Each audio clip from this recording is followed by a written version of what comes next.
ধন্যবাদ আপনাকে। আমি রয়েছি যশোরের বাঘারপাড়া উপজেলার যে দোহাখোলা প্রাথমিক বিদ্যালয় রয়েছে, সেই প্রাথমিক বিদ্যালয়ের যে ক্লাস কার্যক্রম সেটি সকাল থেকে শুরু হয়েছে। মূলত দুই শিফটের যে ক্লাস সেটি এখন চলছে। এখন আমরা দেখছি যে 11:30 বাজে দ্বিতীয় শিফটের যে ক্লাস সেটি শেষ হয়েছে। শিক্ষার্থীরা দেখছেন তারা ক্লাস থেকে বের হচ্ছেন।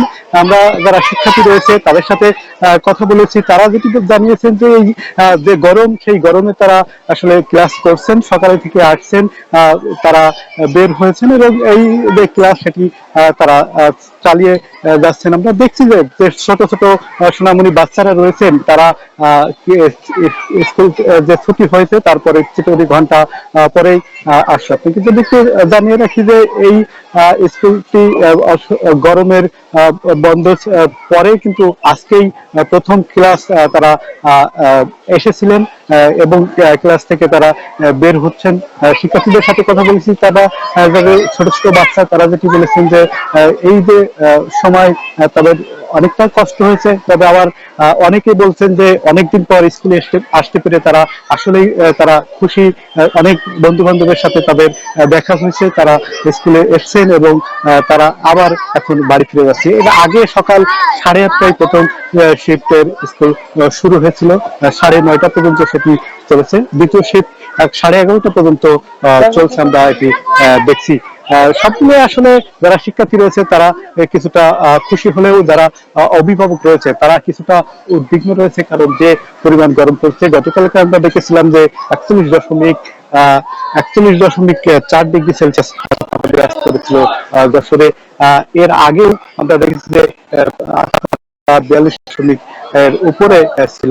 আজকেও তাপমাত্রা 40-এর উপরে যাবে এমন অধিদপ্তরের কর্মকর্তারা। এছাড়া আমরা দেখছি যে এই অবস্থা বিরাজ করছে আসলে অনেকদিন ধরে, প্রায় 1 মাস ধরে এই অবস্থা বিরাজ করছে। এই পরিস্থিতিতে আসলে যারা এখানে আসছেন, যারা স্কুলে আসছেন, তারা আসলে অনেকটা ভোগান্তিতে পড়েছে বলা যায়। যারা শিক্ষার্থী রয়েছে তারা ক্লাস করছেন, যারা শিক্ষক রয়েছেন তারাও কিন্তু খানিকটা বলছেন যে যারা কোমলমতি শিক্ষার্থী রয়েছেন তারা অনেকটা আসছেন এবং অনেক কষ্ট করে আসছেন, এমনটি আমরা দেখছি। সব মিলে সাধারণ যারা অভিভাবক রয়েছে তারা বলছেন যে এই গরমে আর কয়েকদিন হয়তো স্কুল ছুটি দিলে তাদের জন্য আরো সুবিধা, তো অভিভাবকরা আরেকটু স্বস্তি পেতেন। তবে যারা শিক্ষা কার্যক্রম চালিয়ে যাচ্ছেন তারা বলছেন যে একাধারে যদি অধিক সময় বন্ধ থাকে তাহলে হয়তো তাদের শিক্ষা কার্যক্রমে ব্যাহত হতে পারে। সব মিলে শিক্ষার যে কার্যক্রম, আজকে স্কুল প্রথম শুরু হয়েছে, কোথাও আমরা কোনো অপ্রীতিকর কোনো ঘটনা শুনিনি, কিংবা কোনো শিক্ষার্থী অসুস্থ হয়েছে এমন কোনো ঘটনা শুনিনি। সব শিক্ষার্থীরা খুশি মনে স্কুলে এসেছে, আবার ক্লাস শেষে তারা বাড়ি ফিরে যাচ্ছে। এই ছিল এখান থেকে আমার কাছে সর্বশেষ।